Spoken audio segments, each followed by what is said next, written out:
Kemudian ada satu contoh kasus lagi ya, jadi setiap tahun sekitar 250.000 anak-anak itu dia menjadi buta karena defisiensi vitamin A. Nah, lantas melalui permasalahan ini para ilmuwan berpikir bagaimana kalau misalnya mereka memproduksi bahan pangan yang kaya akan vitamin A sehingga mampu mengatasi permasalahan defisiensi vitamin A bagi anak-anak. Salah satu contoh produk pangan hasil GMO di mana nilai nutrisinya itu ditingkatkan atau kualitas nutrisinya itu lebih ditingkatkan adalah beras ini ya, beras yang berwarna kuning keemasan, menandakan bahwasanya beras ini dia mengandung vitamin A yang jauh lebih banyak dibandingkan dengan beras-beras lainnya. Tujuannya apa? Tujuannya yaitu tadi untuk mengatasi permasalahan akibat defisiensi vitamin A. Terdapat beberapa jenis rekayasa genetik yang bisa dilakukan pada organisme tanaman, hewan, ataupun mikroorganisme. Yang pertama adalah transfer DNA langsung, yang kedua adalah transfer DNA secara tidak langsung, ini biasanya menggunakan bakteri.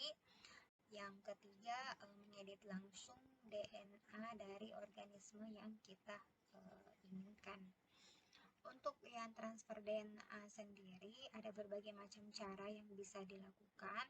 Misalnya saja transfer DNA sel tumbuhan melalui proses elektroporasi ke dalam protoplas, ataukah injeksi mikro, transformasi kloroplast, silver silikon karbida, ataukah mesopori silika nanopartikel.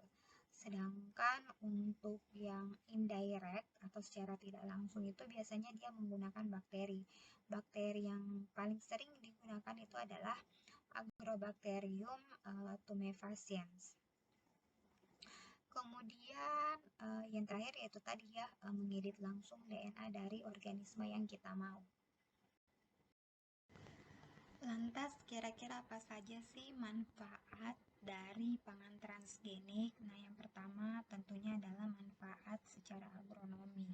Misalnya saja kita mampu menghasilkan tanaman yang lebih resisten terhadap virus, serangga, ataupun serangan mikroorganisme.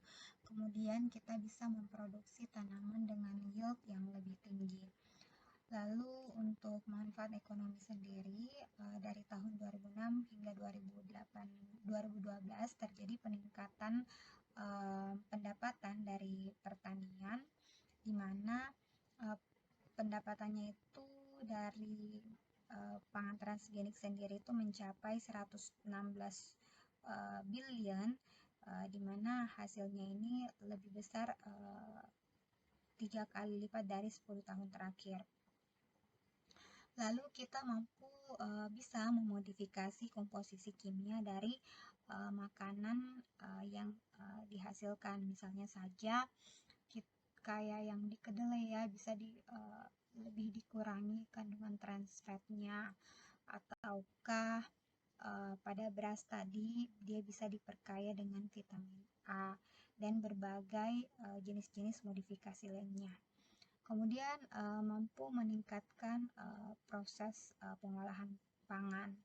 Lalu dia bisa juga memproduksi produk untuk tujuan terapeutik. Misalnya saja secara teori pangan transgenik dapat berfungsi sebagai vaksin oral yang mampu merangsang sistem kekebalan tubuh melalui mucosal immunity untuk menghasilkan antibodi. Nah, berbagai tanaman, misalnya beras, jagung, kedelai, dan kentang itu sedang tahap dipelajari sehingga dia mampu berfungsi sebagai pembawa potensial vaksin yang dapat dimakan untuk melawan infeksi yang berbeda. Misalnya saja racun dari E. coli, virus rabies, kontaminasi bakteri Helicobacter pylori, ataukah virus hepatitis B. Berbicara tentang pangan transgenik, rasanya tidak afdal ya kalau misalnya kita tidak berbicara tentang bagaimana sih safety dari pangan transgenik itu sendiri, apalagi kita ada di perkuliahan pengawasan dan pengendalian mutu pangan, sehingga sangat perlu bagi kita untuk mengetahui bagaimana tingkat keamanan dari pangan transgenik itu sendiri. Ketika kita mendiskusikan atau mengembangkan pangan transgenik, terdapat 3 isu keamanan utama yang perlu kita pertimbangkan. Yang pertama adalah alergenisitasnya, yang artinya kemampuan gen atau produk makanan yang mengalami rekayasa genetika itu untuk menyebabkan reaksi alergi. Nah, sejauh ini belum ditemukan efek alergi dari beberapa makanan hasil rekayasa genetika yang dijual di pasaran. Kemudian isu yang kedua adalah transfer gen dari makanan transgenik ke saluran pencernaan manusia. Meskipun probabilitas transfer gen ke saluran pencernaan manusia itu cukup rendah, namun ada baiknya penggunaan teknologi transfer gen yang melibatkan gen resistensi antibiotik itu tidak dianjurkan. Kemudian yang ketiga adalah outcrossing, artinya transfer gen dari organisme genetik modified ke spesies lain. Nah, beberapa negara telah mengembangkan strategi pencegahan, termasuk pemisahan yang jelas antara tanaman yang telah mengalami rekayasa genetika dan tanaman yang tidak melalui rekayasa genetika. Selanjutnya yang menjadi pertanyaan adalah apakah pangan transgenik tersebut aman dan bergizi? Nah, semua pangan transgenik itu telah diuji secara ekstensif dan sama amannya dengan makanan lain yang diperjualbelikan di pasaran. Nah, yang kedua adalah tanaman atau pangan transgenik itu dapat kita buat menjadi makanan yang praktis ataupun seperti junk food, sama seperti dengan tanaman organik ataupun tanaman lainnya. Nah, yang ketiga adalah nutrisi itu sangat bergantung pada makanannya, bukan metode pemuliaan tanaman. Sebenarnya sampai saat ini pengembangan pangan transgenik itu masih menjadi perdebatan. Ada orang-orang yang setuju dengan pengembangan makanan transgenik dan ada juga yang tidak menyetujui pengembangan pangan transgenik ini sendiri. Nah, orang-orang yang menentang pengembangan makanan transgenik ini cenderung berfokus pada 2 masalah. Yang pertama adalah bagaimana produk transgenik ini mampu mempengaruhi kesehatan manusia dan bagaimana apakah produk transgenik ini dapat merusak lingkungan sekitar. Nah, berkenan dengan pernyataan yang pertama atau pertanyaan yang pertama, para kritikus produk rekayasa genetika itu dihadapkan pada beberapa jumlah bukti ilmiah yang menunjukkan bahwa makanan transgenik atau pangan transgenik ini tidak memiliki efek yang dapat dibuktikan atau dapat diukur pada kesehatan manusia. Jadi belum ada bukti yang cukup untuk menyatakan bahwa pangan transgenik ini berefek terhadap kesehatan manusia. Kemudian berdasarkan asosiasi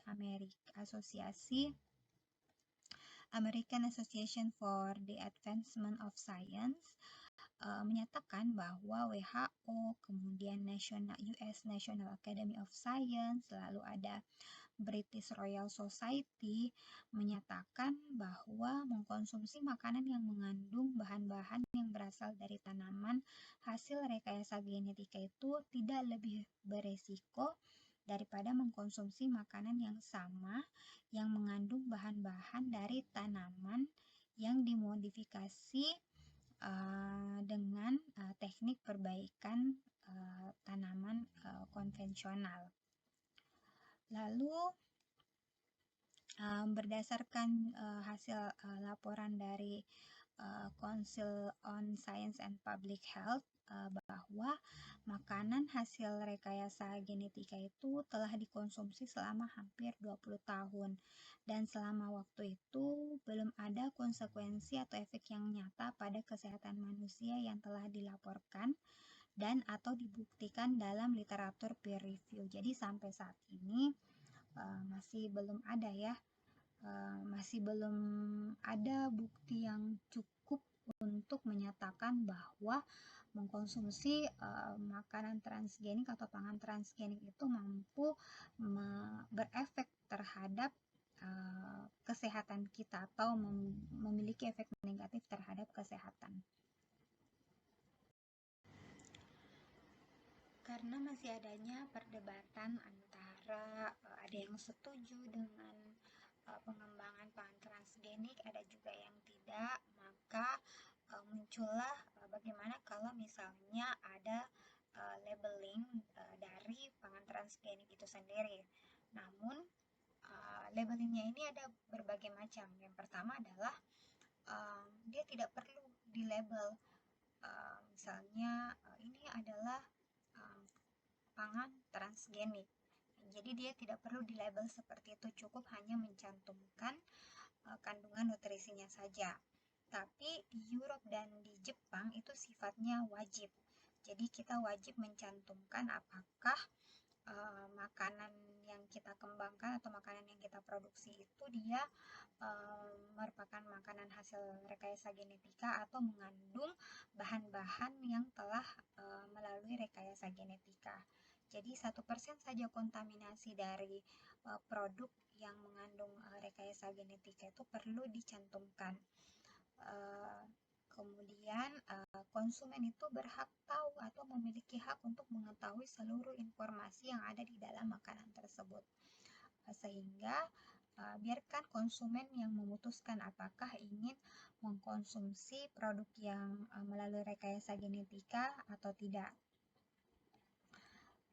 Kemudian di Kanada ataupun US sendiri itu sifatnya voluntary, jadi sukarela, jadi tidak wajib tapi wajib untuk mencantumkan apakah bahan makanan tersebut dia non-GM food. Jadi kalau misalnya dia makanannya non-GM food, jadi dia harus cantumkan bahwa makanannya di labelnya makanannya ini dia bukan makanan hasil rekayasa genetika. Sama dengan di US, sama dengan di Jepang dan Europe. Jadi di Kanada dan US itu dia membebaskan konsumennya untuk memilih apakah dia ingin mengkonsumsi makanan yang mengandung atau yang melalui rekayasa genetika ataukah makanan yang free dari rekayasa genetika. Yang bisa saya simpulkan adalah kalau misalnya kita diberikan pertanyaan apakah manusia itu harus mengkonsumsi makanan yang telah mengalami proses rekayasa genetika, ataukah apakah kita perlu atau harus untuk mengembangkan produk pangan hasil rekayasa genetika, jawabannya tidak sesimpel ya atau tidak, tapi kita harus mempertimbangkan berbagai aspek, tidak hanya dari segi biologi molekular, tapi juga kita harus mempertimbangkan ekonomi pertanian, kemudian ekologi hewan dan mikroba, teknologi pangan, dan ilmu imunologi. Jadi jawaban yang paling tepat ataupun bijak adalah dengan mempertimbangkan berbagai macam atau berbagai keilmuan yang include di dalam pangan transgenik tersebut. Baik, saya pikir cukup untuk pertemuan hari ini. Jika ada pertanyaan terkait pangan transgenik ini, silahkan menghubungi saya langsung. Lebih dan kurangnya mohon